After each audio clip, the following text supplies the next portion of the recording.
Hello, hello. Is this on? Yes, it is. Hello, everybody. My name is Quinten and I am currently a freshman Bachelor's of Music Education student here at the University of Illinois. And this vlog kind of thing, I don't need light. This is for the class Music 243 at Music Education Technologies, and I am day 4 of week 1 of vlogs. So I'm Thursdays, and I decided to call my days Thirsty Thursdays, mostly because I'm thirsty a lot.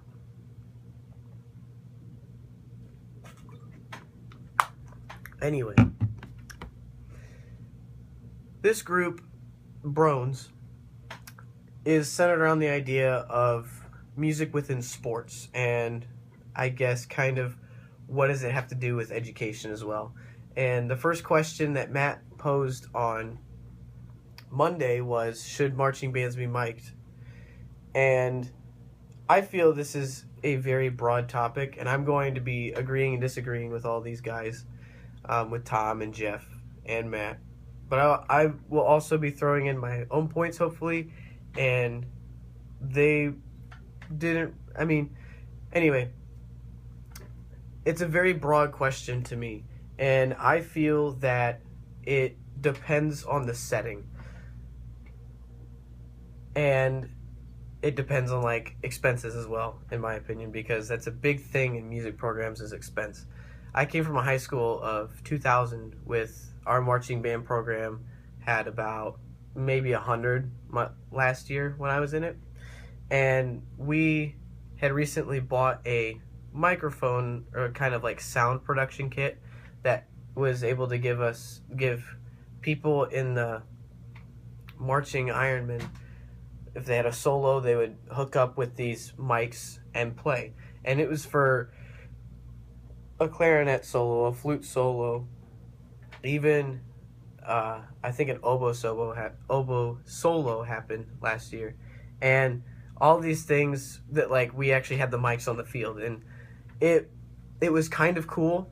As a drum major, I was able to hear it, and it actually projected a lot more than I thought it would, and it actually helped the flute and clarinet get their sound out, because if they didn't have the mic, they wouldn't have been heard.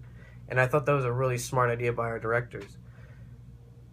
But as we were in the stands, we didn't have mics facing us, because our stadium, if you're looking at it where you're in an end zone, here's the other end zone, there's the home grandstands right over here, and the visitor grandstands over here. And both the grandstands could fill about 2,000 people maybe. And the marching band sat right over here on this side of the stands. Parents and faculty, other people, band parents up here. And then the students would sit in the middle. And then the visitors would just sit over here and be visiting. And there wasn't really a need for us to play to the visitors over here, nor play to the football.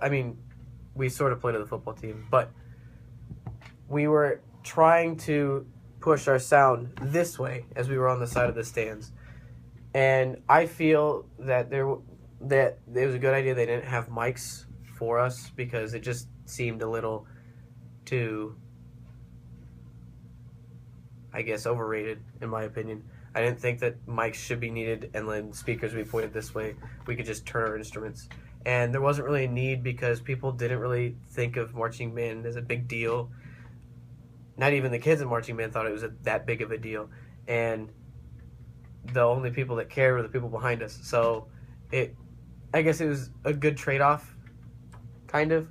But in that setting, there wasn't really a need. Now, I know around the United States, like Allen High School in Texas, I've heard of their music program, I've heard of their football program. I think their marching band is, the last time I checked, it was around 400. I think it increased a little more, but their program is essentially, it's just huge. You can't really explain it any other way. And their football stadium is set up like a Coliseum, I guess. So it's actually a wraparound. And picture the Alabama stadium has 3 upper bowls. It's not that big, but I think it has it would just be the lower bowl of Alabama, and then maybe a small upper bowl that would cover it, and then they had like the press box and stuff like that. But in that setting, I feel like that marching band would need mics. Again, I don't think they would, because they have 400 people in the band, so why would you need it? Because that's more than the marching Illini. I feel that 300 is plenty enough.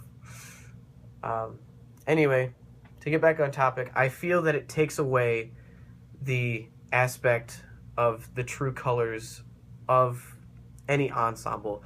I was in a musical pit my sophomore year, and my parents went to go watch me, even though I was backstage and they can't see me at all. They wanted to just watch the play and whatnot, and they had us in a separate room, not in the same room, not in the auditorium with playing along, but they mic'd us in a different room and then transferred that sound through the speakers in the auditorium.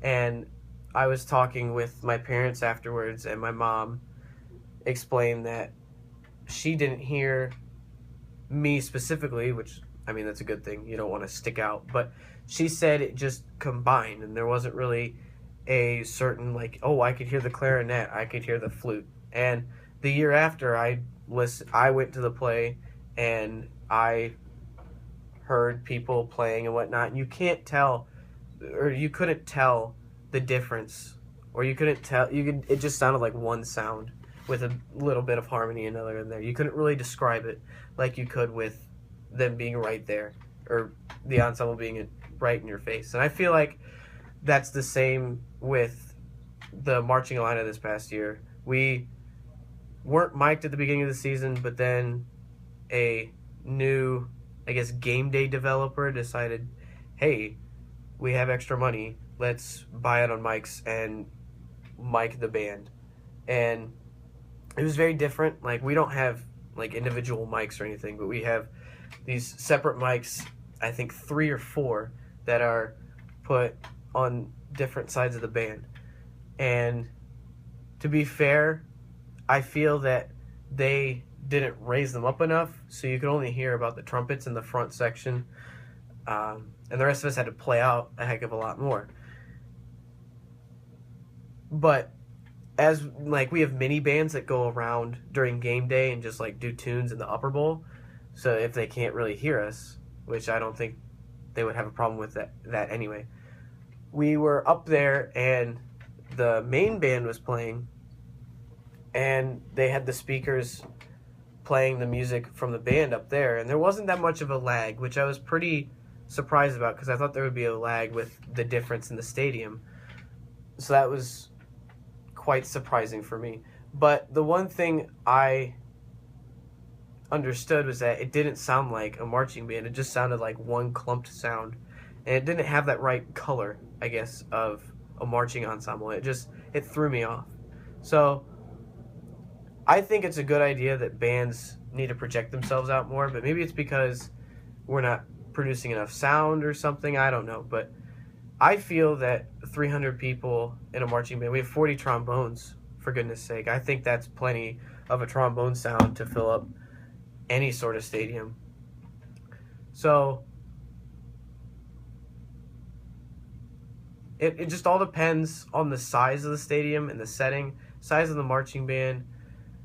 In my opinion, I'm leaning towards no, just because I feel it takes away from the whole aspect of a marching band and the pep band that goes along with it. However, I feel that we are there to encourage people and cheer the team, the Illini, on to victory for once. And most of the time it doesn't work, but some of the time it does. And if these mics get us to more bowl games and they help us win more games, then I'm all for that. I feel that whatever it takes to have people be encouraged, because that's what we're there for. If we're not encouraging people, if we're not being examples of what the Illini spirit is, then we're really not doing it for the university. We're just doing it. I don't really know what we're doing it for then. But our only obligation is to make people happy to be there. And I feel that we need to work with whoever and whatever to make it work for anybody. So, yeah, I think that's all I really had to say. Sorry if I rambled a bit. Um,